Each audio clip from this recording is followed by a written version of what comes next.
कह रहा है कि इन रेशोज को आपने कैलकुलेट करना है यूजिंग फॉलोइंग इंफॉर्मेशन। आपने ये रेशोज कैलकुलेट करनी है और उसके बाद कह रहा है कि इसको इंटरप्रेट भी करना है आपने। उसकी इंटरप्रिटेशन क्या है, कैसे की जाती है, ये भी आज मैं आपके साथ डिस्कस करूंगा। फिलहाल हम इन रेशो को कैलकुलेट करते हैं। इंफॉर्मेशन जो प्रोवाइडेड है उसमें कॉस्ट ऑफ गुड्स सोल्ड है, ग्रॉस प्रॉफिट है। जब हमें कॉस्ट ऑफ गुड्स सोल्ड या सेल्स या ग्रॉस प्रॉफिट इन तीनों में से कोई एक इंफॉर्मेशन दी हो और ग्रॉस प्रॉफिट की परसेंटेज मार्कअप या मार्जिन में दी हो, तो हम इन तीनों इंफॉर्मेशन की एब्सोल्यूट अमाउंट तक पहुंच सकते हैं। गुड। डेटर्स कलेक्शन पीरियड दिया हुआ है। अब अगर हमें सेल्स दी हो, डेटर्स कलेक्शन पीरियड दिया हो तो डेटर्स तक पहुंच सकते हैं। क्रेडिटर्स पेमेंट पीरियड दिया हुआ है। परचेजेस दी हो, क्रेडिटर्स पेमेंट पीरियड दिया हो तो हम क्रेडिटर्स तक पहुंच सकते हैं, या अगर क्रेडिटर्स दी हो, क्रेडिटर्स पेमेंट पीरियड दिया हो तो परचेजेस तक पहुंच सकते हैं। गुड। कैश ऑपरेटिंग साइकिल दिया होगा। ये क्या होता है कैश ऑपरेटिंग साइकिल? आपको मैंने बताया था वर्किंग कैपिटल रेशोस जब बताई थी। तो इसमें से हम देखते हैं कि हमारा डेटर पीरियड कितना और क्रेडिटर पीरियड को लेस करके और जो हमारे पास टाइम आएगा उससे हम एक बात आप मिस कर गए, इसमें हम इन्वेंट्री पीरियड, डेटर्स पीरियड को ऐड करते हैं और क्रेडिटर्स पीरियड माइनस करते हैं तो ऑपरेटिंग साइकिल आता है। इस सवाल में इसको बड़ी अहमियत हासिल है, अभी मैं बताता हूँ आपको। क्रेडिट सेल्स दी नहीं है। जब क्रेडिट सेल्स दी हो तो हमने डेटर्स कलेक्शन पीरियड में क्रेडिट सेल्स को शामिल करना होगा। ना दी हो तो हम एज्यूम करते हैं कि टोटल सेल्स क्रेडिट सेल्स है। इस तरह क्रेडिट परचेजेस का भी ताल्लुक वही है। करंट लायबिलिटीज कह रहा है क्रेडिटर 2/3 हैं और अदर 1/3 हैं। उसने हमें हिंट दे दिया कि क्रेडिटर्स, अगर हमें करंट लायबिलिटी मिल जाएगी तो क्रेडिटर्स मिल जाएंगे, क्रेडिटर्स मिल जाएंगे तो हम फिर परचेजेस को ढूंढ सकेंगे। ओके। या अगर परचेजेस मिल जाएंगे तो क्रेडिटर्स मिल जाएंगे। क्रेडिटर्स 2/3 हैं तो अदर लायबिलिटीज हमें मालूम हो जाएंगी कि 1/3 है। अदर वे राउंड कैसे भी हम आ जाए। करंट एसेट में वो कह रहा है कैश एंड कैश इक्विवेलेंट 1/5 है और इन्वेंट्री एंड डेटर्स हमारे 4/5 हैं। अब अगेन इसको अपनी सोच को वहां तक लेकर जाएं। अगर हमें डेटर्स मिल जाएं, ठीक है, और इन्वेंट्री मिल जाए तो टोटल 4/5 होगी। उसको 5/4 करेंगे तो करंट एसेट्स आ जाएंगे और उनमें से अदर यानी कि कैश एंड कैश इक्विवेलेंट हमें मिल जाएंगे। एक तो ये चीज है। दूसरा ये है कि अगर हमें टोटल करंट एसेट्स मिल जाएं, उन टोटल करंट एसेट्स को 4/5 करें तो हमारे पास इन्वेंट्री एंड डेटर्स आ जाएंगे। उनमें से डेटर्स की रकम को माइनस करेंगे तो इन्वेंट्री आ जाएगी। तो बहरहाल देखना है कि इस सवाल में उसने कौन सी चीज को छुपाया हुआ है, वहां तक पहुंचना है। लेकिन हमने अपने ज़हन को, अपनी माइंड मैपिंग जो है वो हर तरह से आगे पीछे घुमानी है। कैपिटल एम्प्लॉयड, कैपिटल एम्प्लॉयड में नॉन करंट एसेट्स 3/4 है और वर्किंग कैपिटल 1/4 है। अब नॉन करंट एसेट्स और वर्किंग कैपिटल क्या होता है? Current assets minus current liabilities. ठीक है। उधर से कैपिटल एम्प्लॉयड का एक और फॉर्मूला भी उसने बता दिया कि ओनर्स इक्विटी 3/5 है, इसमें नॉन करंट लायबिलिटीज जो है 2/5 है। अब मैं जहां तक पहुंच चुका हूं उसमें मुझे करंट एसेट्स में 3 चीजें मालूम करना है। उनमें से मेरे पास डेटर की फिगर मालूम हो चुकी है, inventory, cash and cash equivalent दोनों मिसिंग है। डेटर्स की फिगर मैंने यहां पर मालूम कर ली 41,000। उसके लिए मुझे सेल्स मालूम करना पड़ी। ठीक है। ये बहरहाल मैंने आपको एक अदर इंफॉर्मेशन दी थी मार्कअप मार्जिन की, और ये परचेजेस की फिगर मालूम करने के लिए मैंने एक वर्किंग की थी। ये कल की वर्किंग मैं आपको थोड़ा सा रिफ्रेश कर रहा हूं।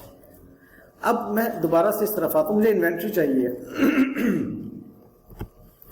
अब इन्वेंट्री के लिए मैं क्या वर्किंग करूंगा वो अब आप देखिएगा।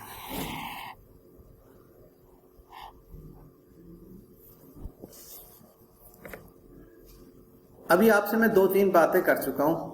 उन तीनों बातों में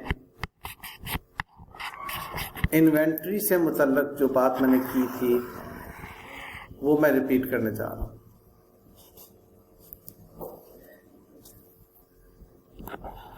इस एरिया में मैं इन्वेंट्री की गुफ्तगू करता हूं। हमने भी ये बात की थी कि इन्वेंट्री होल्डिंग पीरियड,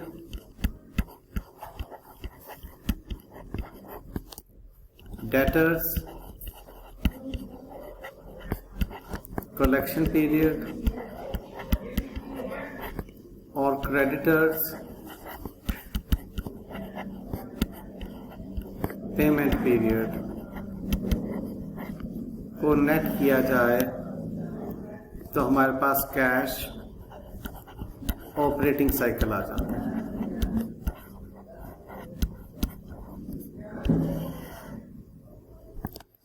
उसने हमें क्रेडिटर्स पेमेंट पीरियड दिया 5, इसमें माइनस होना है।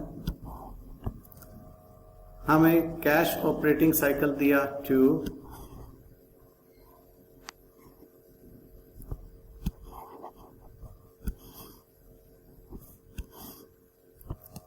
और डेटर्स कलेक्शन पीरियड दिया 4। अब मुझे आप बताएं कि जो उसने नहीं बताया क्या उसे मालूम कर सकते हैं? वो क्या है? इन्वेंट्री होल्डिंग पीरियड कितना आएगा? 3। सब इस पे एग्रीड हैं। ये हमने बैलेंसिंग फिगर के तौर पर मालूम किया इन्वेंट्री होल्डिंग पीरियड। अब इन्वेंट्री होल्डिंग पीरियड का जो फॉर्मूला है वो है average inventory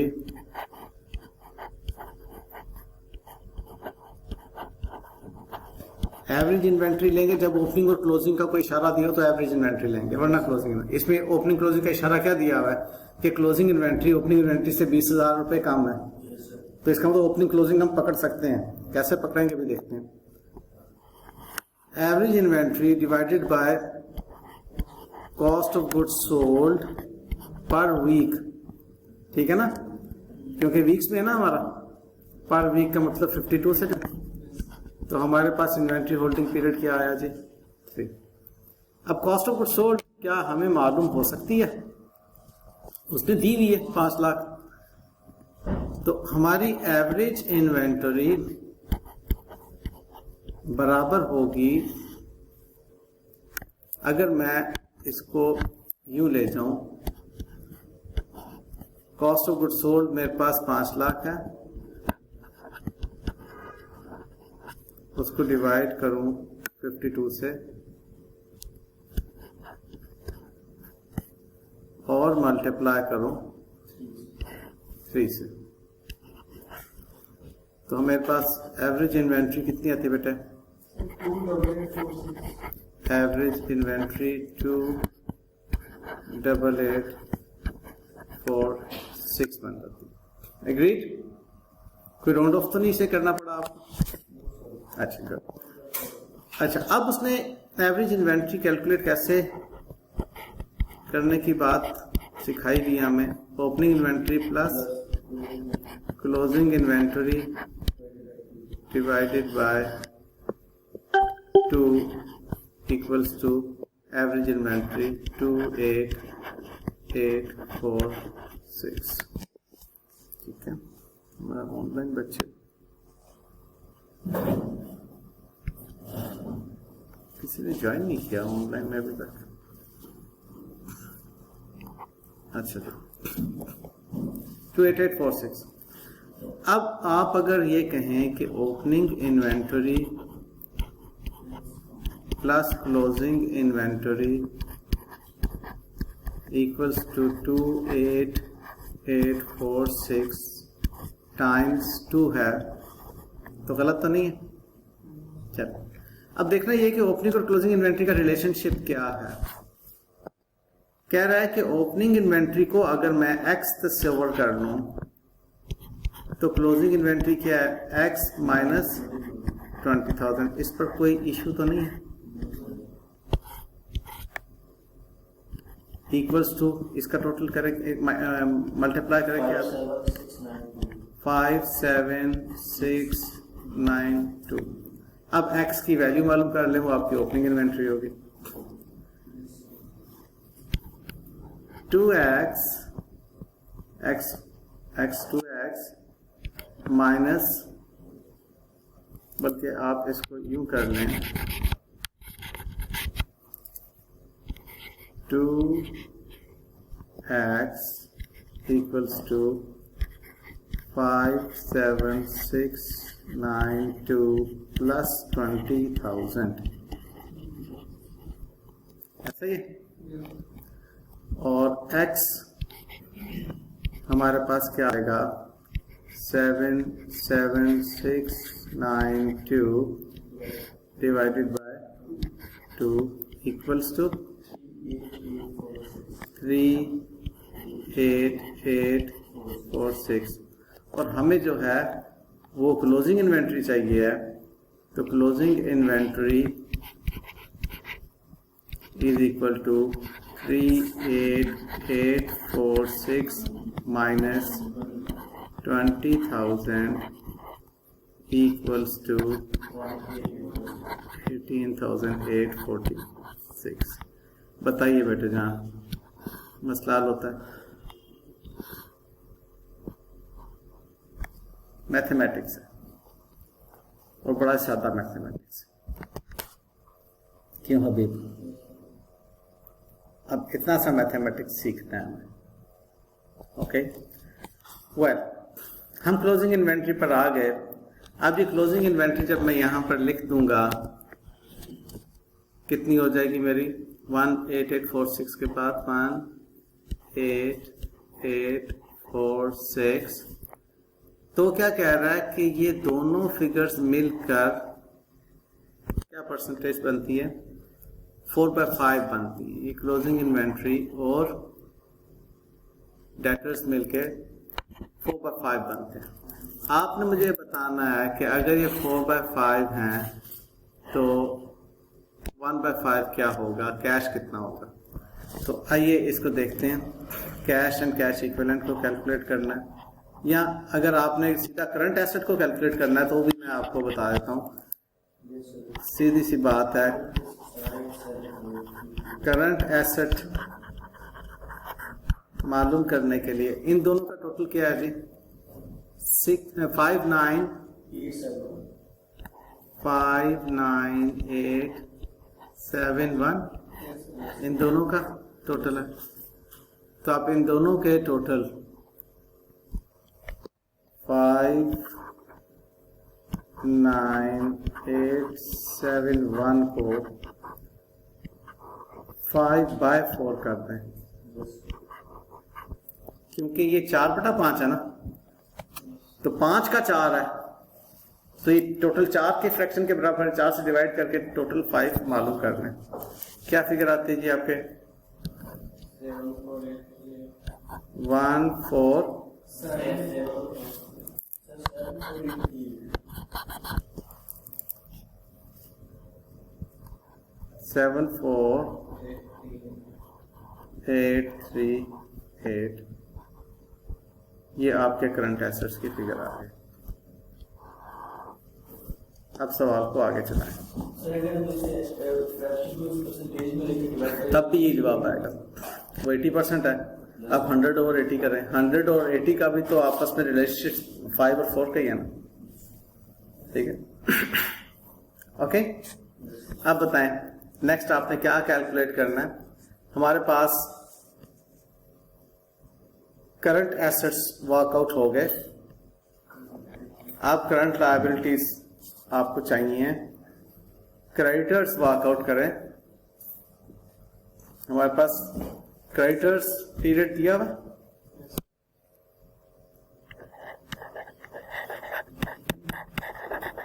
creditors period equals to आपके क्रेडिटर्स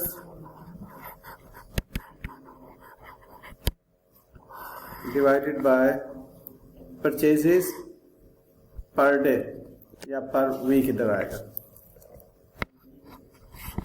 तो आपके पास क्या फिगर आएगी? क्रेडिट परचेजेस लीजिएगा क्योंकि इसने हिंट दिया हुआ है। Credit purchases divided by 52। जी, क्रेडिटर्स पीरियड है 5, क्रेडिटर्स मालूम नहीं, क्रेडिट परचेजेस आपने कितनी वर्कआउट की हैं? हमने पीछे वर्कआउट की नहीं है, आपने की है खुद से? अच्छा जी। इसको वर्कआउट करने का तरीक़ेकार, मैंने ये परचेजेस जो निकाली थी, इन परचेजेस का कितने परसेंट? 90% क्रेडिट परचेजेस क्या आती हैं जी? 4,32,000।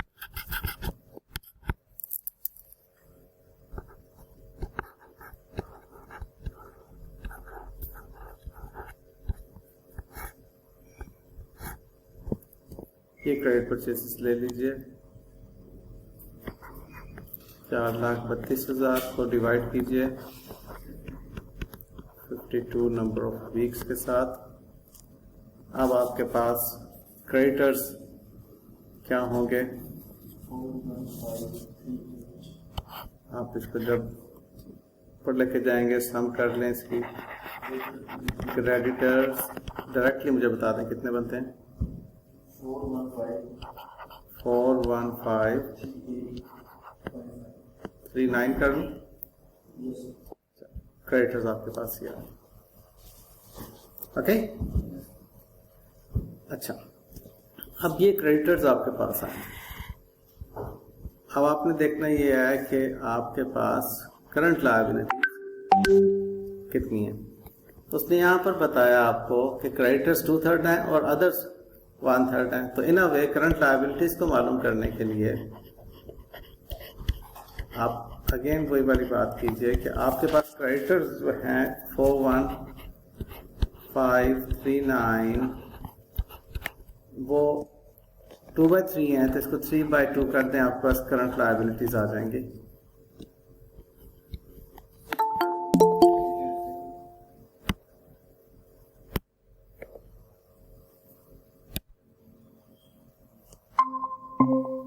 जी अरुष, बहुत लेट हो गए बेटे आप। हाँ जी, यस सर, गलती से पता नहीं लगा। गलती से पता नहीं लगा, चलो कोई बात नहीं।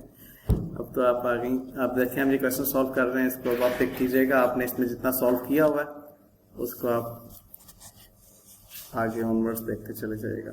अच्छा जी, करंट लायबिलिटी टोटल क्या वर्कआउट हुई है? 6,308। ये बेटे जी आपके पास करंट लायबिलिटीज आ गई। अच्छा, अब आपके पास करंट एसेट्स हैं, current liabilities, working capital calculate कर सकते हैं? अब हम वर्किंग कैपिटल वर्कआउट करते हैं। इसमें क्यों मैं वर्किंग कैपिटल कैलकुलेट करा रहा हूँ? क्योंकि अगर मैंने वर्किंग कैपिटल वर्कआउट कर लिया जो कि 1/4 है, तो नॉन करंट एसेट्स मेरे पास आ जाएंगे जो 3/4 है। कैपिटल एम्प्लॉयड आ जाएगा। उस कैपिटल एम्प्लॉयड को 3/5 2/5 करूंगा तो ओनर्स इक्विटी भी आ गई, नॉन करंट लायबिलिटीज भी आ जाएंगे। तो मेरे पास working capital equals to current assets minus current liabilities हैं। करंट एसेट्स मेरे पास हैं 74,838 और करंट लायबिलिटीज हैं मेरे पास 62,308। तो वर्किंग कैपिटल क्या बनता है? 125,30।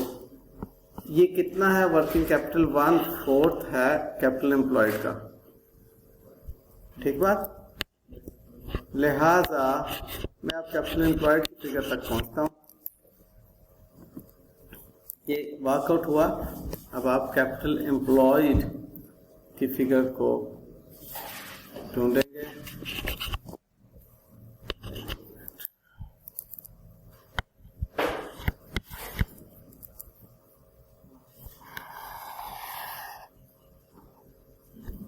कैपिटल एम्प्लॉयड इक्वल्स टू मेरे पास 12530 जो वर्किंग कैपिटल है, या दूसरे लफ्जों में मैं कैपिटल एम्प्लॉयड की कॉन्फ़िगरेशन पहले लिख देता हूँ यहाँ पर। कैपिटल एम्प्लॉयड में मैं जरा वन नोट को बंद करके दोबारा चलाता हूँ, तो ठीक रिस्पॉन्ड नहीं कर रहा वन नोट।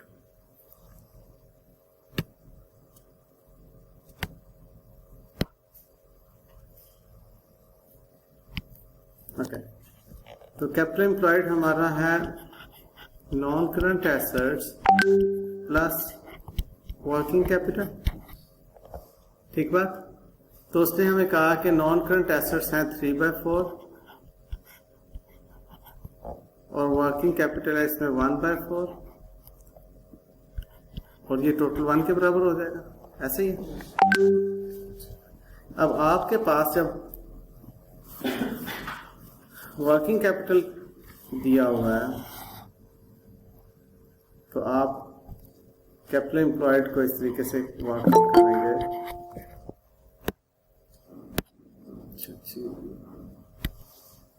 शहरयार भी लेट हुआ है आज। ओके शहरयार, ओके, तो हमारे पास कैपिटल एम्प्लॉयड की दूसरी कॉन्फ़िगरेशन ये है कि इसमें ऑनर्स इक्विटी 3/5 है और नॉन करंट लायबिलिटीज 2/5 है, तब भी सेम आंसर कैपिटल एम्प्लॉयड 1 के इक्वल होगा। ये दो फ्रैक्शंस कर रहे हैं। अब इनमें से अगर कोई एक फिगर हमें मालूम हो जाए तो हम बाकी की तमाम फिगर्स तक पहुंच सकते हैं। तो हमें वर्किंग कैपिटल मालूम हो गया, वर्किंग कैपिटल 1/4 है कैपिटल एम्प्लॉयड की फिगर के, लिहाजा हम कह सकते हैं कि कैपिटल एम्प्लॉयड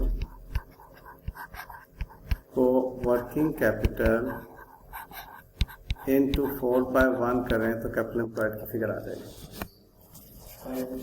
अब हमारे पास वर्किंग कैपिटल है 12530 इनटू 4/1, तो कैपिटल एम्प्लॉयड की फिगर क्या आती है बेटा? 50120, ये हमारे पास कैपिटल एम्प्लॉयड की फिगर आ जाती है।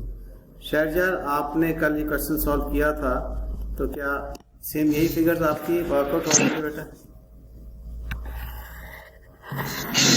सर मैं देखता हूँ। ठीक है, शहरयार ने कल ये क्वेश्चन सॉल्व कर लिया था भाई। अच्छा जी, ओके। अब आपने नॉन करंट एसेट्स मालूम कर लिए, वो क्या है? कैपिटल एम्प्लॉयड का 3/4,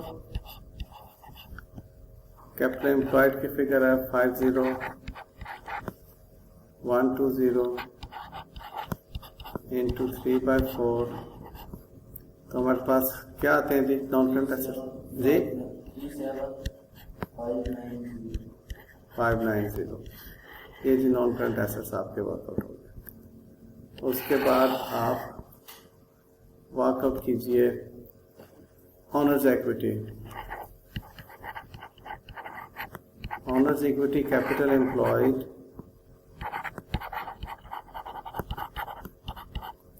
का 3/5 है, कैपिटल एम्प्लॉयड है 50120 into 3/5 gives you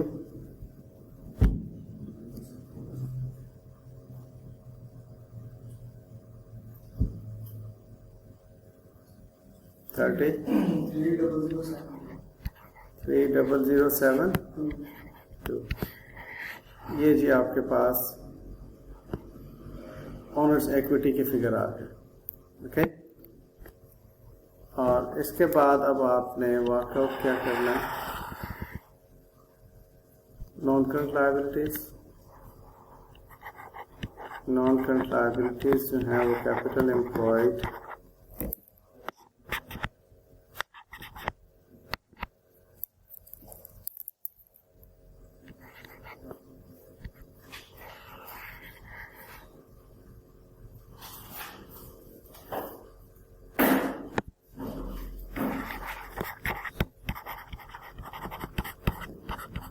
का 2/5, तो 50120 into 2/5 gives you 20048। ये बेटे जी, ये आपके पास नॉन करंट लायबिलिटीज की फिगर भी आ गई। अब आप आराम से बैलेंस शीट बना सकते हैं। शहरयार बताइए, फिगर्स टैली होती है बेटे? जी सर हुई है, गलती है सर, चलो गुड, मिस्टेक है सर। सेम है, चलो गुड। अच्छा जी, अब लायबिलिटी में मिस्टेक है सर, ये मिस्टेक। क्या मिस्टेक है बेटे? सर ये मैंने लायबिलिटी में मिस्टेक की है। अच्छा, कोई कैलकुलेशन में मिस्टेक है?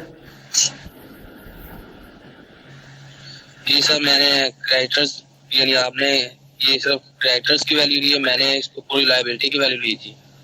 अच्छा, क्योंकि वो आपके क्रेडिटर्स वर्कआउट हुए हैं ना, ये आपकी करंट लायबिलिटी 62,308 है, ठीक है, और क्रेडिटर्स जो हैं वो 41,539 है आपके। सही है जी सर। चलो, आप जरा आगे वर्कआउट कर लीजिए चीज़ों को। मैं यहाँ पर रुकता हूँ और अब इस क्वेश्चन को कंप्लीट आप लोगों ने करना है। ये थोड़ा सा वन ट्रबल क्रिएट कर रहा है। जूम कर रहा हूँ। अब आप कंप्लीट ये क्वेश्चन सॉल्व करके मुझे बताइए जी, इसे कंप्लीट कीजिए। ओके, मुझे current ratio, acid test ratio, absolute liquid ratio, capital gearing ratio, total asset turnover ratio, capital employed turnover ratio, gross profit markup, सब कुछ तो आपके पास आ गई है फिगर्स। अब ये वर्कआउट करके दीजिए। अच्छा, मुझे वैसे आप जरा ये बताइए कि करंट रेशो क्या वर्कआउट हुई है। आप लोग बाकी टैली करते जाइएगा और मुझे बताते जाइएगा। 1.2:1 और acid test ratio 0.89:1, absolute liquid ratio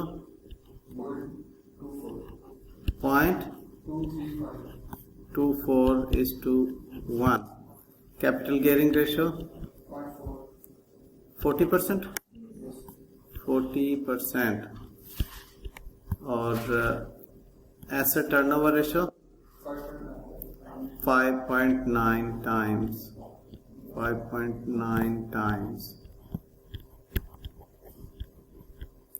और capital employ turnover ratio 13.3 times, gross profit markup ratio 33.33%। Okay, अच्छा, ये रेशोज आपकी क्या, अब इसको इंटरप्रेट करना। इंटरप्रिटेशन, सिंपल इंटरप्रिटेशन उसने मांगी। In general current ratio more than 1 good, ठीक है। Y? Because current assets are more than the current liabilities, we can easily meet our current liabilities through the current assets. Acid test ratio is closer to 1, ये भी ठीक है, closer to 1 ठीक है, 1 या उससे जरा सी नीचे भी हो तो ठीक है, 0.9 है almost, it is also good. Absolute liquid ratio just हम अपनी दिल की तसल्ली की खातिर देखते हैं तो हमें पता चला 25% ऑफ द लायबिलिटीज जो हैं वो हमारी फौरी तौर पे कैश अवेलेबल है। अगर कोई आ जाते हैं क्रेडिटर्स पेमेंट मांगने तो हमारे पास 25% है। ये सब दिल की तसल्ली के लिए होता है, अपनी प्रिपेयर्डनेस देखने के लिए कि क्या हमारे पास कैश है कि कोई क्रेडिटर, कितने परसेंट क्रेडिटर्स को हम फौरन पे कर सकते हैं, 25% क्रेडिटर्स को, ठीक है। तो ये इंटरप्रिटेशंस आपकी लिक्विडिटी से मुतल्लक है। बिल्कुल वेरी करेगा, ये आपकी लिक्विडिटी पोजीशन को बता रही है। तो आपने जब इससे इंटरप्रेट करना है तो आपने हेडिंग देनी liquidity position of the entity, और जो मैंने अभी बातें की हैं इसके ऊपर आपने एक नोट लिख देना। ये काम करना है आपने बाहर, ये आपका होमवर्क मैं दे रहा हूँ, आपने इंटरप्रिटेशन इसकी करनी है। उसके बाद कैपिटल गियरिंग रेशो। अब कैपिटल गियरिंग रेशो ये सॉल्वेंसी बताती है आपकी। क्या मतलब इसका कि आपने अपने बिजनेस को कितने % डेट के जरिए से गियर अप किया हुआ है, ये सॉल्वेंसी बताती है। 40% आपके जो हैं वो डेट्स हैं टोटल कैपिटल एम्प्लॉयड में। 60% इक्विटी है, नहीं, टोटल कैपिटल एम्प्लॉयड 100 है, ठीक है। 60% इक्विटी, 40% डेट, आप इस तरह से कह सकते हैं। लेकिन आप इसको ये कहेंगे हमारे कैपिटल स्ट्रक्चर में कैपिटल, ये बोरोड कैपिटल कितना है, 40% कैपिटल स्ट्रक्चर के अंदर, ठीक है। तो आप इधर जो नाम यूज करेंगे कैपिटल स्ट्रक्चर का नाम यूज कर रहे होंगे,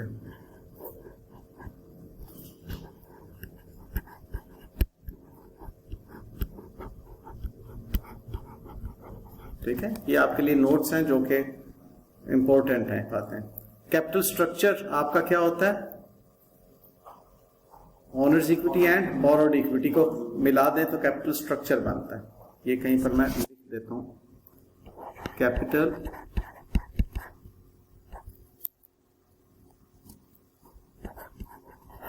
structure comprises of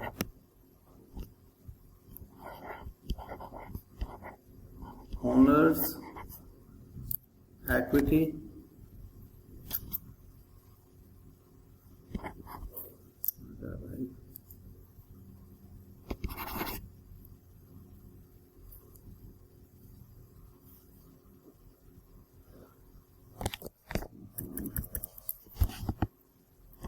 owners, sorry, structure में देखा कि आपकी बोरोड इक्विटी कितनी है, ठीक है जी। Assets turnover ratio, capital employed turnover ratio, ये एफिशिएंसी रेशोज होती हैं। आपने एफिशिएंसी डिस्क्राइब की अपनी एंटिटी की कि आपके एसेट्स या आपका कैपिटल स्ट्रक्चर कितना एफिशिएंट है टू प्रोड्यूस सेल्स, ये हम कहते हैं efficiency ratios,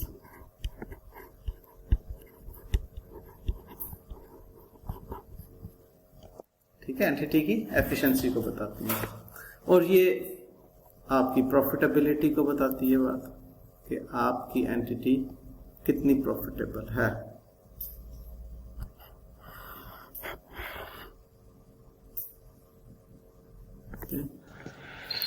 sir capital employed turnover ratio, इसका आंसर 3.3 लिया था सर, 3.33। जरा दोबारा देख लो, मुझे इन्होंने 13.33 बताया, तो क्यों ऐसा बताया?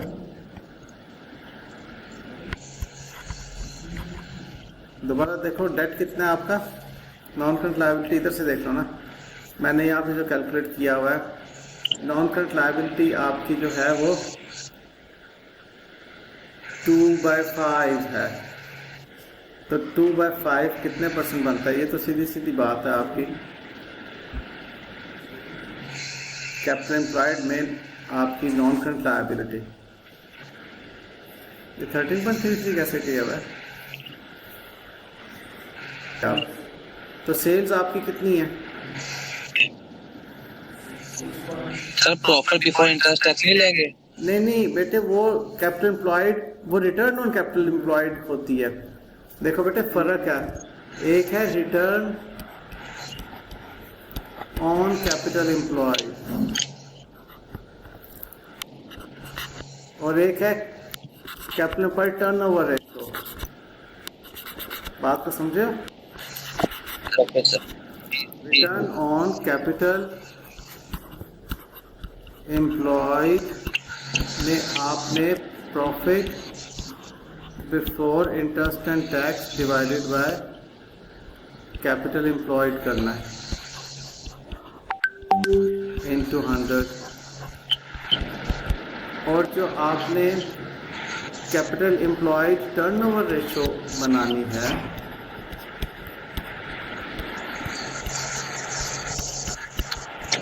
उसमें आपने sales, total net sales divided by capital employed है, और ये टाइम्स में आंसर आता है इसका, ये परसेंटेज में नहीं आता।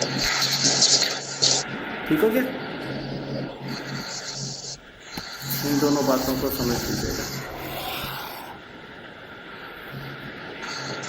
ओके, और कोई बात करने की? चलें, ये मैंने जनरल आपके साथ डिस्कस किया है इसकी इंटरप्रिटेशन के बारे में। स्पेसिफिक इंटरप्रिटेशन आपको कल इंशाल्लाह ताला डिस्कस करेंगे। ओके, कल आपका टेस्ट है। कौन सा टेस्ट है बताएंगे जरा मुझे? Depreciation and ratios. नहीं, रेशोज भी है।